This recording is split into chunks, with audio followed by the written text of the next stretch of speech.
Ini pertanyaan pertama tadi, bagaimana cara memelihara apa ya? Memelihara puasa supaya kita tidak jatuh ke dalam kerugian Ramadan, gitu, Pak. Itu caranya, Pak. Yang pertama, kita ini harus punya ilmu Ramadan. Karena hanya orang yang berilmu yang tahu kenapa Allah hadirkan Ramadan.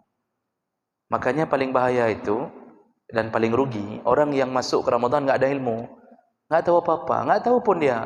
Yang penting dia buka kalender, lihat puasa, katut puasa, tinggal tahu, tahu kita. Besok buka, besok puasa lagi. Begitu-begitu saja. Padahal ilmu Ramadan itu sama seperti ilmu manasik haji. Diajarkan ini Ramadan apa saja yang harus kita perhatikan. Jadi Bapak Ibu, maka kalau kita sudah punya ilmu, itu sama seperti kita diberi ilmu oleh dokter. Jadi kita sakit, kata dokter, ini obatnya, ini ada beberapa pil, ini ada beberapa pil minum. Ini pil merah minum 3 kali sehari, pil kuning minum 2 kali.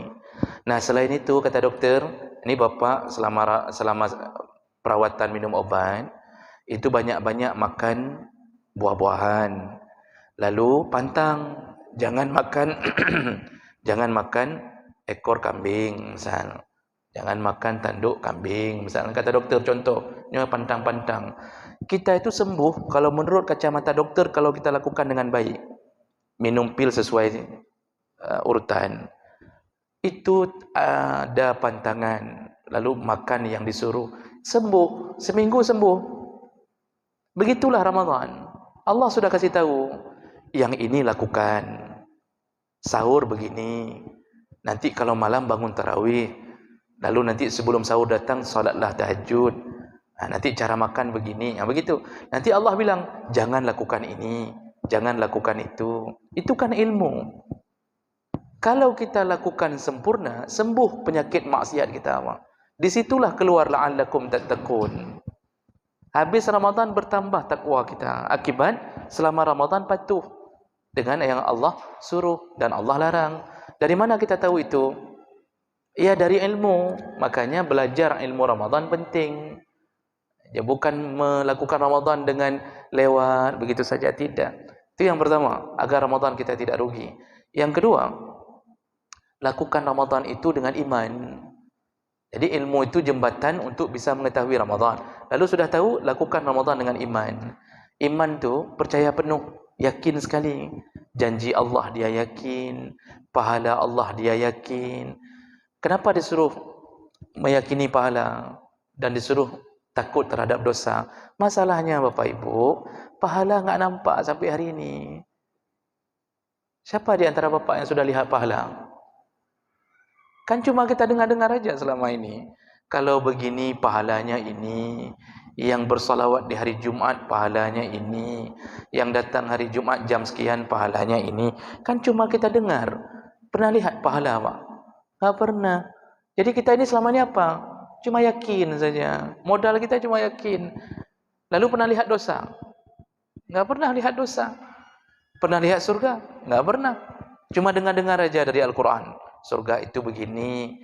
Neraka pernah lihat? Enggak pernah. Tapi Masya Allah, yakin itu yang membuat hari ini kita puasa. Yakin yang membuat kita jamaah. Yakin yang membuat kita berharap-harap pahala. Padahal enggak pernah lihat. Kalau dengan manusia mau kita begitu, Pak? Misalnya kasih nampak, ni barang, harganya sekian, barangnya okey, nomor 1 ni, bentuknya sekian. Tapi hana ada barang, 4 barang. Kita enggak percaya. Menyohana apa dia barang? Belum. Kan begitu kata kita. Dengan Allah kenapa kita mau? Karena Allah tidak pernah mengkhianati. Maka kita lakukan hari ini dengan iman. Itulah orang yang paling besar kemungkinan mendapatkan Ramadan dengan sempurna. Jadi dia lakukan itu karena memang ada Allah. Allah lihat, tenang saja, Allah lihat. Nanti pahala kita di Ramadan ambil, di akhirat ambil. Jadi dia betul-betul yakin. Nah, disitulah surga milik mereka yang yakin tentang surga.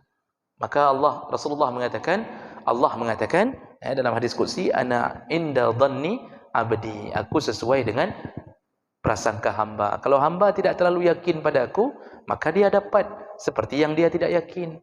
Maka hari ini yang enggak terlalu yakin dengan kebenaran Islam, tunggu, maka dia dapat nerakanya Allah. Yang yakin dengan kebenaran Islam, maka dia dapat sesuai dengan keyakinan, dia dapat surga, dia dapat bidadari, dia dapat semua kemuliaan dalam surga karena yakinnya. Tapi sebagai bukti saja, kan surga sudah dilihat sama Nabi. Masalahnya kita meyakini Nabi atau tidak, itu saja yang menjadi masalah kan. Nah, itu semua Pak penyelamat kita agar tidak rugi di dalam. Orang mau tarawih kenapa? Karena yakin tarawih itu berpahala besar, hanya ada dalam Ramadan. Makanya yang enggak tarawih itu orangnya enggak terlalu yakin, Pak. Mereka percaya Tuhan itu ada. Tapi pada tanya yang nak irona nak patih tarawihnya pahala luar biasa. Hanya ada patih, tapi dia enggak datang tarawih. Berarti dia enggak terlalu yakin. Karena orang yakin itu akan mendatangi tempat keyakinannya. Nah, disitulah bedanya puasanya orang-orang yang merugi dengan yang tidak merugi. Yang merugi itu yang model-model enggak terlalu serius dalam Ramadan, sedekah enggak ada, enggak jaga mulut pun. Habis Ramadan, begitu Ramadan tetap mengupat, tetap jalan seperti biasa. Ngejek tetap, nipu tetap, seperti biasa dia. Dia enggak mencoba mencegah dirinya. Nah, inilah model-model orang merugi. Tapi yang yakin mana ada begitu.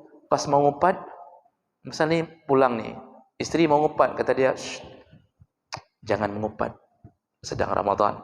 Nanti aja waktu hari raya kita ngupat. Begitu. Ini yakinlah Ramadan saja. Tapi orang raya kadang sin. Kan? Jadi ini contoh sederhana-sederhana. Maka supaya tidak merugi, yakinlah dengan permintaan Allah. Orang jualan itu enggak dilarang jualan sebenarnya. Tapi kalau jualan sampai menghabiskan Ramadan dengan jualan, dalam kepala cuma peng saja, dia rugi.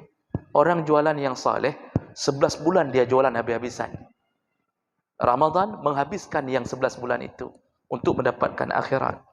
Tapi orang yang pikirannya kurang berilmu, artinya tidak tahu ilmu Ramadan, 1 bulan habis-habisan. Dari pagi enggak ada baca Quran, enggak ada solat duha, tarawih udah capek, enggak sanggup lagi. Sebulan dia jualan habis-habisan untuk menghidupkan 11 bulan. Ramadan dia tinggalkan. Padahal Ramadan lah penyebab surga yang paling mudah. Beda caranya. Jadi begitu jemaah melakukan Allah, puasalah dengan yakin. Mudah-mudahan Allah sediakan kita surga yang paling indah bagi mereka yang serius bersama Allah selama Ramadan. Saya cukupkan hari ini, kita sambung insya-Allah di Jumaat yang akan datang. Subhanakallahumma bihamdik, asyhadu an la ilaha illa anta, astaghfiruka wa atubu ilaik. Wassalamualaikum warahmatullahi wabarakatuh.